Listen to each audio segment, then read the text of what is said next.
économique du monde, la première puissance militaire du monde. Ça veut dire, la sécurité, nous aurons des collaborations qui feront à ce que les capacités de nos militaires et de nos forces de défense soient encore activées et que ça soit renforcé. Vous voyez, sur le plan sécuritaire, je même demandé que nous puissions relancer nos programmes d'enrichissement d'uranium. Pourquoi nous, la RDC, on n'évoque pas ces questions?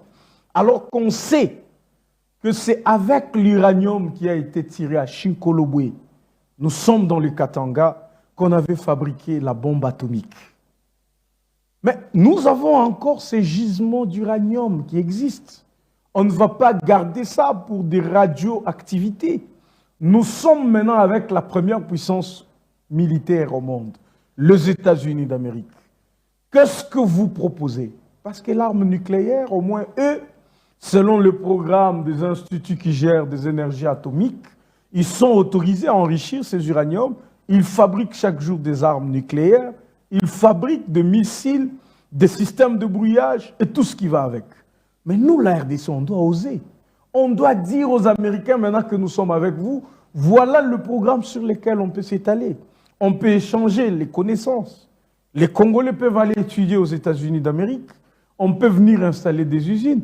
On doit transformer ces minéraux ici pour prendre des produits qu'on consomme au quotidien, comme le cuivre avec le câble électrique et les autres, nous ne sommes pas capables de créer une chaîne de valeur. À combien de votre raison avec des matières aussi critiques et stratégiques comme l'uranium?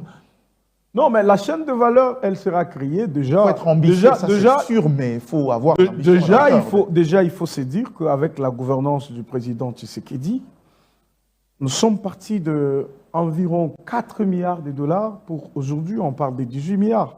Ce qui a des avancées notables. Et en grande partie, ces recettes proviennent des recettes minières. Ça provient de mines. Ça veut dire qu'il y a des politiques publiques qui sont lancées et qui essayent de rapporter quelque chose. Le chaîne de valeur, c'est l'avantage de l'actuel nouveau code minier. Bien sûr, non, mais ceux qui disent ça, ils doivent savoir que le nouveau code minier a été mis en place depuis 2018. Vous voyez, depuis 2018 et aujourd'hui, nous sommes en 2025. Les résultats, ce sont des politiques savamment pensées qui ont, on va dire, patrouillé les détourneurs, patrouillé les corrompus et les corrupteurs, et qui ont essayé d'orienter, on va dire, cette manne-là dans les caisses de l'État. C'est comme ça qu'il y a renflouement de... Non, mais en dehors de ça, il y a eu la clause de stabilité de 10 ans avant de pouvoir remettre... la clause de stabilité, elle a été supprimée par les nouveaux codes miniers. On est parti de 10 ans à 5 ans, la clause de stabilité. Donc, déjà, avec ces 5 ans, tous les investisseurs miniers se sont plaints pour dire, mais pourquoi cette clause alors que ils ont pris nos actifs à vil prix, ils ont gagé nos actifs miniers. Nous ne sommes en train que de gérer, on va dire, le petit rien qui reste. Mais même dans le petit rien qui reste, c'est comme ça que je vous ai dit, il y a beaucoup de choses à faire dans ce domaine. Il faut revisiter presque tous les contrats miniers qui existent dans ce pays. On pourra récupérer d'une manière ou d'une autre qui de 2 milliards là-bas, qui de 5 milliards, qui de 7 milliards, et on pourra refaire une santé à notre pays. Si on laisse ces choses partir, bien sûr. Vous avez parlé tout à l'heure de risque pays. Est-ce qu'aujourd'hui, remettre en question l'ensemble de titres miniers accordés? Pas l'ensemble. On va dire que jouer à notre faveur. Surtout que la plupart, ce sont des capitaux étrangers. On a revisité les contrats miniers qui nous ont permis de passer de 3 milliards à 7 milliards. Ça, c'est un contrat bien particulier entre Bien sûr, il y a aussi d'autres contrats qui sont très léonins, avec des sociétés privées, je vous dis. Mais moi, j'en connais. À la justice de faire son travail. Moi, j'en connais beaucoup. Il s'agit de crimes économiques, à la justice de faire son travail. C'est ça que nous disons. Ça veut dire non, parce que dans chaque accord, c'est même l'avantage d'avoir des experts. Dans chaque accord, il est toujours prévu un mécanisme pouvant vous faire revenir à table des négociations. Si l'incompréhension ou un ajout, un retrait d'une clause ou d'une autre, les gens peuvent s'asseoir et parler à l'amiable. C'est prévu. Oui, mais ça serait quoi la limite de l'arbitrage aussi générale? L'arbitrage aussi est prévu. Là, je parle de contrats qui sont beaucoup plus importants. Vous voyez, Je ne parle pas de tous les contrats, mais il y a des contrats qui sont beaucoup plus importants.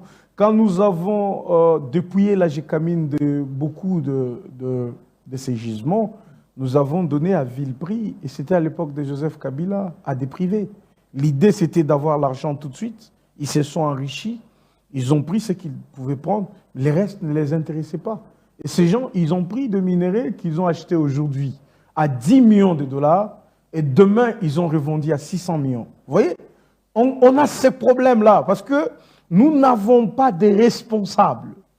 Nous avons pour la plupart des gens corrompus depuis la naissance. Ils marchent avec dans son sang des gens qui n'ont aucune dignité, qui n'ont aucune considération, aucun patriotisme pour leur propre pays.